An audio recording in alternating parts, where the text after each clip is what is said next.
You're telling me this is for one guy's birthday?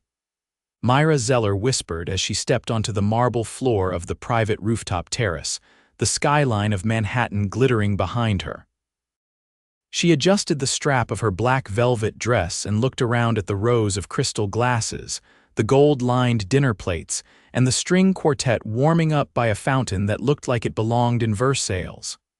Not just any guy, her bandmate whispered back.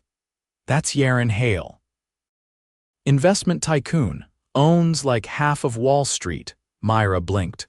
Wait, that Yaron Hale, the guy who… SHH, her bandmate hissed, too late.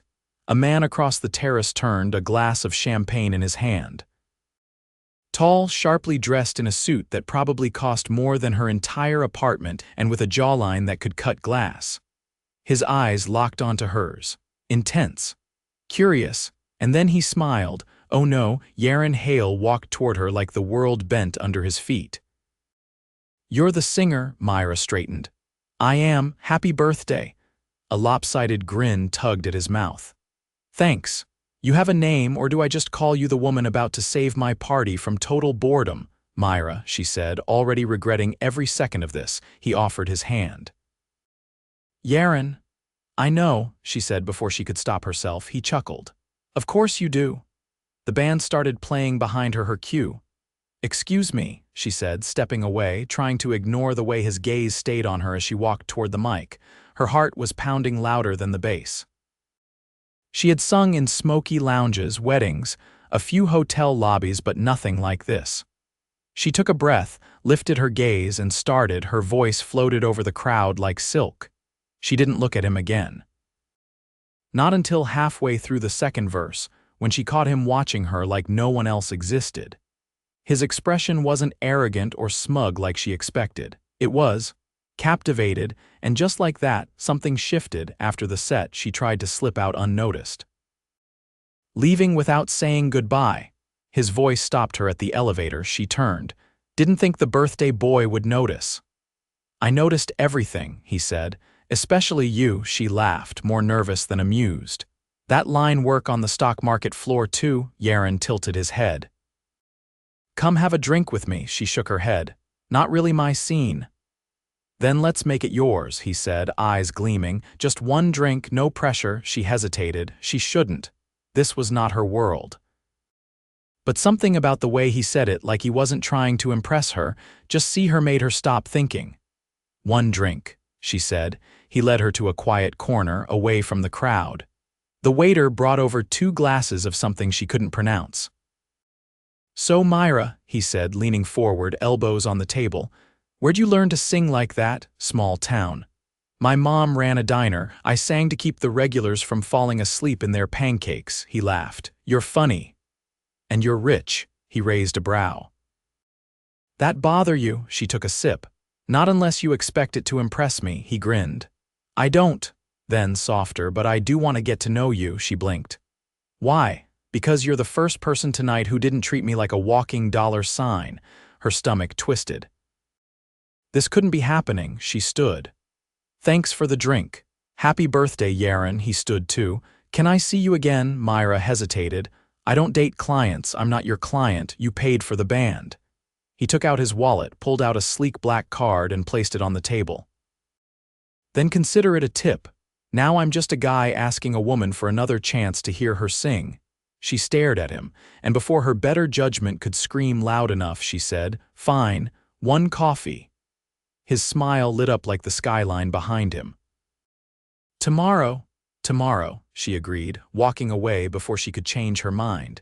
She didn't see him turn and watch her go, a strange look on his face, like maybe, just maybe, the night hadn't been about the party after all. The next morning, Myra found herself staring into her closet like it held the answers to a question she hadn't fully asked. She wasn't sure why she cared what she wore. It wasn't a date. It was coffee. A simple, casual, caffeine-fueled conversation with a man who happened to own a company with its own helipad. She settled on a soft gray sweater and dark jeans, tugging her curls into a low twist and swiping on a bit of lip gloss. Not too much. She wasn't trying to impress him. She arrived 5 minutes early at a corner cafe in Soho, one of those cozy spots with mismatched chairs and chalkboard menus. The kind of place that smelled like cinnamon and roasted beans, not imported cologne and seven-figure deals. He was already there, seated at a table near the window, wearing a navy sweater and no tie. He looked normal. Still polished, still too good looking for anyone's sanity, but not like the man from the night before who threw a party that could have fed a small country. "Myra," he said, standing as she approached. "You came." She slid into the seat across from him. "I said I would." "I wasn't sure," he admitted. "Most people say yes to be polite and don't show up." "I'm not most people," he nodded, a slight smile tugging at the corner of his mouth. "I'm beginning to see that." A waitress came by and Yaron ordered a cappuccino without looking at the menu. Myra asked for a black coffee, resisting the urge to ask if he even knew what a regular drip brew tasted like. "So," she said once the waitress walked away, "what exactly are we doing here? You don't seem like the type who has time for casual coffee." "I don't," he said plainly, "but I made time." "Why?" His gaze didn't waver. "Because I wanted to see what you're like when you're not on a stage." She folded her arms. "And what if I'm not as interesting without a microphone in my hand?" "Then I'd be wrong," he said, "but I don't think I am." She studied him. There was no arrogance in his voice, just certainty, a kind of steady calm that made it hard to look away from him. "Okay," she said. "Then let's start with you. What does a guy like you do when he's not throwing rooftop galas?" He leaned back, fingers tapping the side of his cup. "I work a lot. I'm not great at relaxing. My assistant once scheduled me a massage and I spent the whole hour on a conference call." She raised a brow. "That sounds awful." "It was," he said, "but I'm learning or trying to." "And last night, was that part of learning?" He hesitated, then shook his head. "Honestly, that was more of an obligation. My board likes when I show up to things, makes me look grounded." She laughed. "Well, inviting a live band to play for a bunch of finance guys is definitely grounded." "You were the best part of the night," he said, voice low. Myra's pulse jumped. She reached for her coffee like it could steady her. "So what's your story, really?" he asked. "You mentioned a diner, but you're clearly more than someone who sings on weekends." She hesitated. "I moved here 3 years ago. I write music, mostly for other people. Jingles, ad campaigns, the occasional B-side for indie artists." He tilted his head. "You're a songwriter." "Trying to be," she said. "It's hard breaking into that world without connections." He considered her for a moment. "You ever pitch to labels?" "I've tried. No one listens unless you have a name or a manager." "Or a miracle. Maybe you just haven't met the right person yet." She narrowed her eyes slightly. "Are you offering to be that person?" "I'm offering to listen," he said. "If you ever want someone to hear your work, I'd be interested." She leaned back. "Why?" "Because I think talent deserves a platform. You don't even know if I can write. I know you can perform, and if your voice is any reflection of your writing." He trailed off. "I think you're worth taking a chance on." She looked down at her coffee. Compliments were easy to brush off when they came from strangers. But something about the way he said it, like he meant it, like he saw something she hadn't even dared hope someone would notice, made it hard to deflect. "You know," she said, glancing up, "I didn't expect this." "What did you expect? A guy with too much money and too little patience." He laughed, a sound that was surprisingly warm. "Fair, I've been that guy. But not today." They sat in silence for a beat, the buzz of the cafe wrapping around them like background music.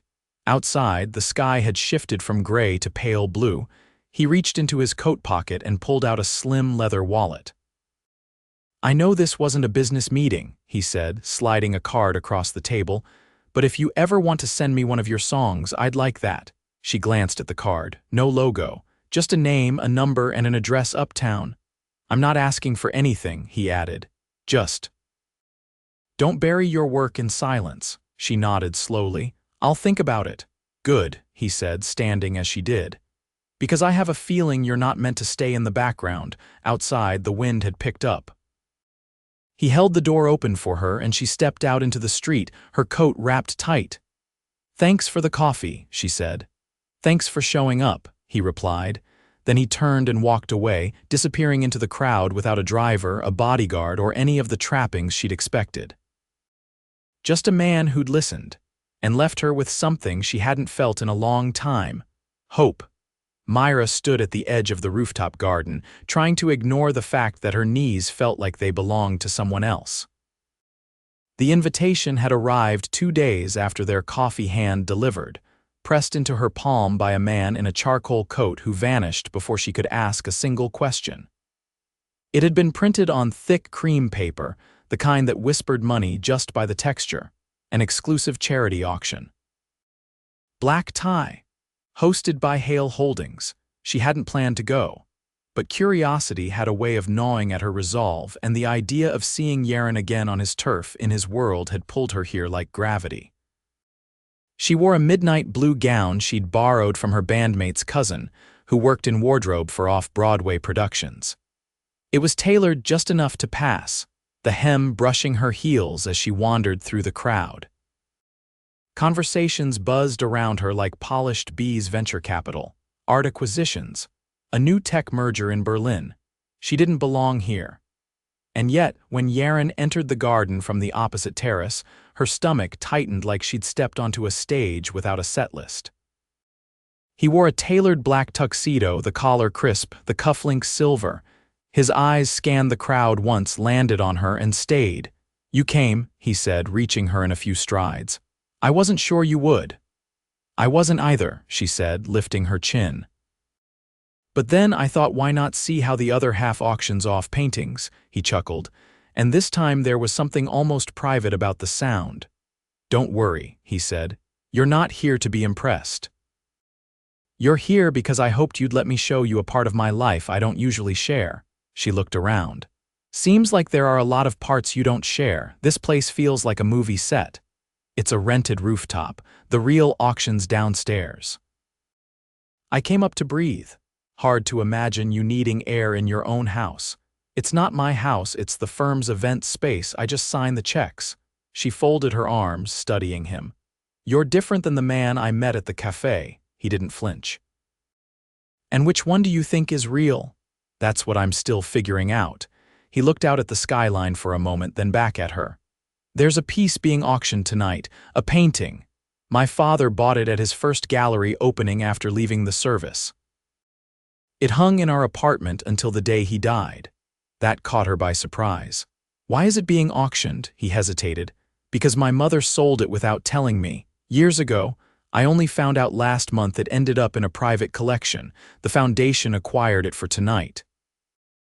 "It's symbolic, his legacy coming full circle." She blinked. "And you're just going to buy it back?" "No, that would be easy. I want it to come back through the right channels, for the right reasons." She studied his face. "You're sentimental." "I'm human," he said. "Despite what the media thinks." A woman in a champagne-colored gown approached, interrupting them with a glass in hand. "Mr. Hale, the auction's about to begin. They're waiting for your introduction." He nodded once. "Thank you, Elise." As the woman walked away, Myra tilted her head. "You have a speech?" "Just a few words." "Mind if I watch?" He met her gaze. "I was hoping you would." Downstairs, the ballroom shimmered with gold lighting and walls lined with framed canvases. A string trio played softly in the corner, while servers moved like clockwork with trays of flutes and tiny hors d'oeuvres. Yaron stepped up to the podium, adjusting the mic with a calm precision that made even silence feel intentional. "Art," he began, "has a way of anchoring us. It reminds us that beauty often survives where logic fails. Tonight, you're not just bidding on brushstrokes or frames, you're investing in stories." Myra watched from the back, arms loose at her sides, her expression unreadable. He hadn't prepared a note card. He didn't need one. He spoke like a man who remembered everything. When the bidding began, she drifted toward the far wall, pretending to admire a charcoal sketch of a cityscape. A few minutes passed before a voice spoke behind her. "You're not bidding?" She turned to find an older man in a navy suit watching her, drink in hand. "I came for the company, not the canvases." "She's with Mr. Hale," someone whispered nearby, too loud to be subtle. Myra's cheeks flushed, but the older man only smiled. Then you must be a musician, he said. He never invites people from the office to things like this. I'm Arthur Langston. I manage several of the firm's portfolios. She offered a polite nod. Myra. Arthur tilted his head. You're the woman who sang at his birthday, she blinked. How did you? He never hosts parties, ever. When word got out that he threw one and hired live music, people noticed. He's been different lately. Different how? Less transactional, Arthur said, considering his words. More present. Which is rare for someone that deep in the game. Before she could respond, a voice called the final bid for the painting Yaron had mentioned. Applause followed. She turned to look toward the front of the room. Yaron was still at the podium, speaking quietly with a man holding a numbered paddle. The painting was being carefully removed from the easel, wrapped in cloth by white-gloved handlers. He looked up once, and found her in the crowd. Their eyes met across the room. Something unspoken passed between them, not gratitude, not triumph, something quieter, more personal. Later, as the evening wound down, she found him on the terrace again, leaning against the railing, the painting resting in its crate beside him. You didn't bid, she said. No, he replied, glancing at the crate. But the buyer gifted it to the foundation in my father's name. She stepped closer. That's generous. He was my dad's first apprentice. I didn't even know he was coming tonight. Sounds like fate. He looked at her then, really looked. Or maybe just timing. She nodded once, the air between them humming with something fragile. I should go, she said after a beat. It's late. I'll have a car brought around. I took the subway. His expression didn't change, but his voice softened. Let me take you home. She hesitated, not out of distrust, but because something about this night had shifted the ground under her feet. This wasn't just curiosity anymore, it was something more dangerous. Okay, she said quietly. And when he opened the door for her, she walked through it knowing full well that nothing about what was happening could be undone. The morning after the auction, Myra stood in front of her keyboard, staring at a half-finished song that refused to cooperate. A melody floated in her mind, elusive and fragile. She pressed one key, then another. Nothing landed. Her fingers hovered, restless, until a knock interrupted her thoughts. When she opened the door to her apartment, she didn't expect to find a delivery man holding a long black case and a white envelope. Are you Myra Zeller? She nodded, accepting the package with cautious hands. Once the door shut, she set the case on her couch and opened the envelope first. Inside was a handwritten note, the ink precise. Thought you might need something with better range. No strings attached except the literal ones. Play it when you're ready. Why she unlatched the case.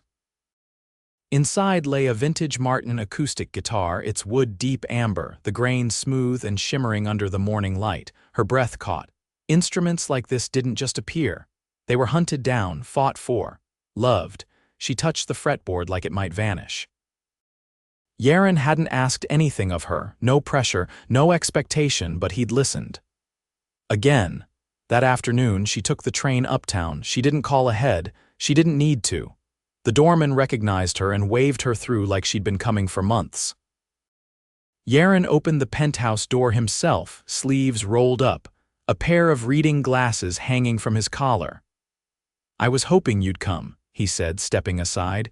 You sent me a guitar worth more than my rent, she said, crossing the threshold. Showing up felt like the least I could do. I didn't send it for thanks, she raised a brow. Then why? He hesitated. Because I saw the way you looked when you talked about your music, like it was the one part of you the world didn't get to touch. I wanted to give you more of that. She stepped past him into the living room where floor-to-ceiling windows framed a panorama of the city, but it was the piano in the corner that caught her attention. Grand, ebony, impossibly beautiful you play, she asked. Not well, he admitted.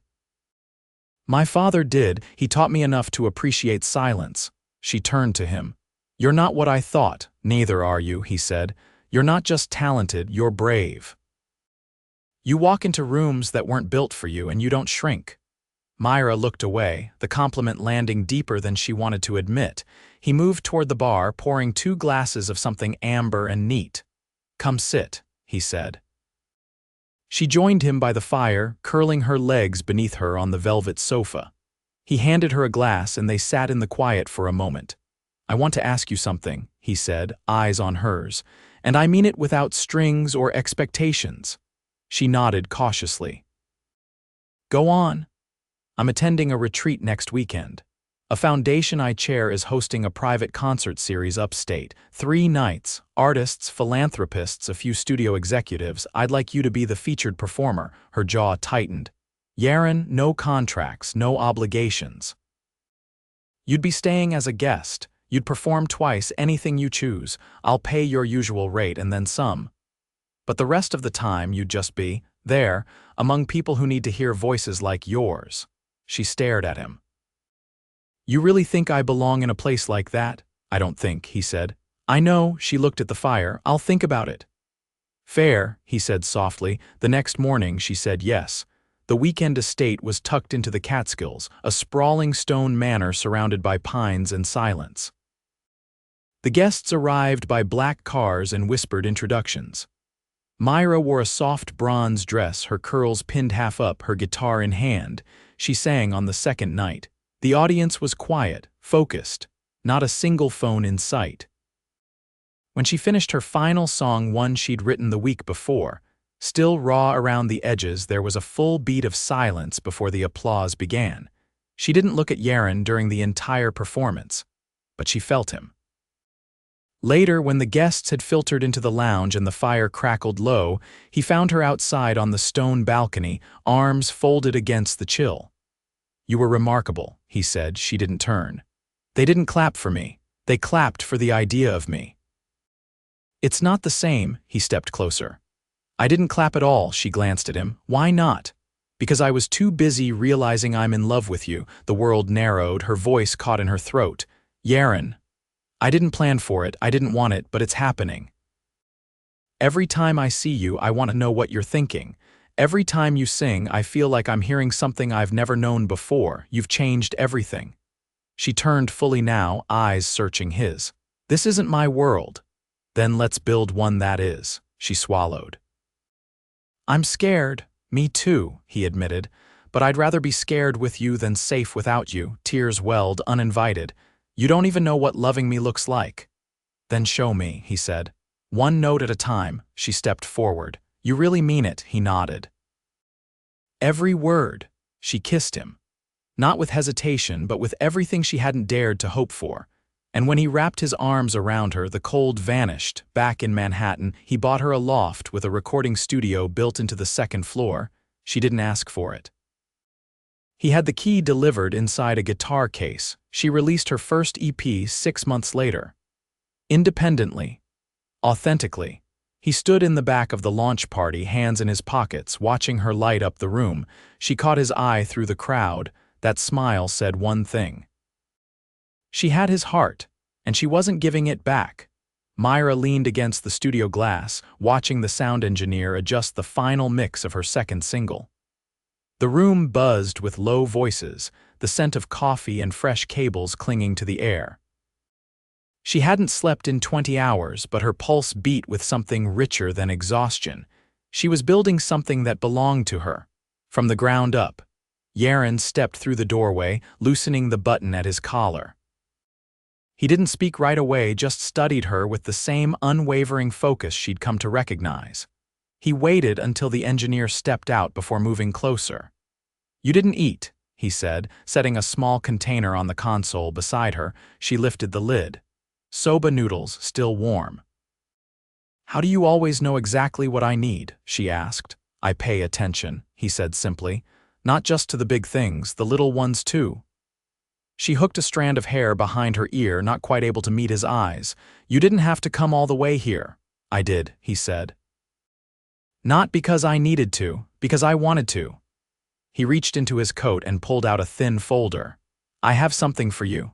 She took it, flipping it open to find a licensing agreement with a small but respected film studio. Her name was listed under Original Music Consultant. Her throat tightened.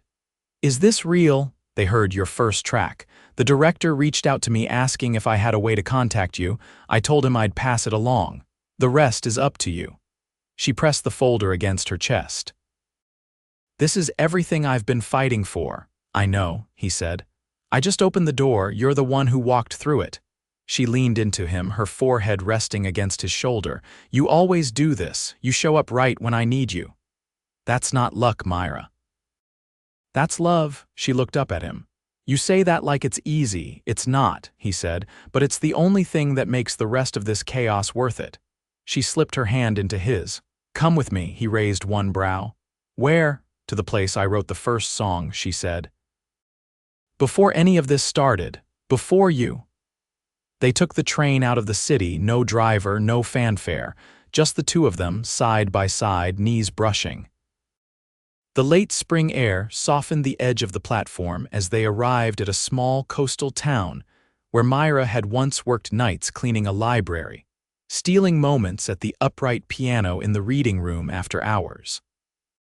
She led Yaren through quiet streets, past a bakery that still smelled of burnt sugar, to the tiny red brick building tucked between a floral shop and a second-hand bookstore. The door was locked, but the librarian recognized her and let her in with a quiet smile. Inside, she led him down a narrow hallway and into a room lined with dusty encyclopedias and faded globes. In the corner sat the upright piano, slightly out of tune, still hers. She sat and played, not for anyone else, not for approval.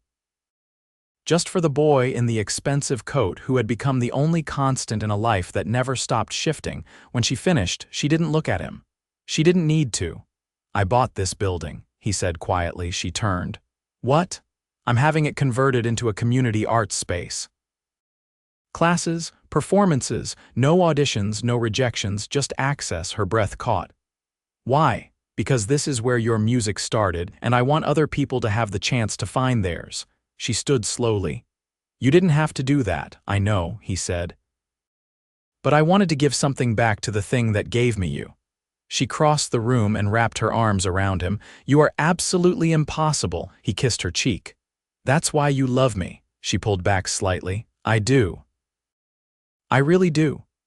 He reached into his pocket and held out a small velvet box. No fanfare, no kneeling, just certainty. Inside was a ring, simple, elegant, a single sapphire framed by 2 diamonds.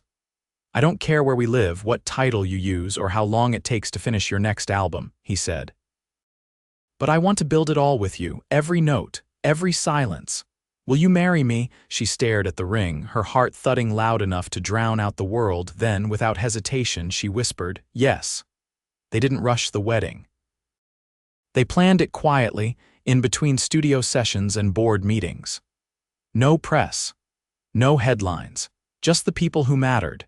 They married under a canopy of lights in the courtyard of a restored artist haven, formerly the library where she'd first played, that now held concerts every weekend.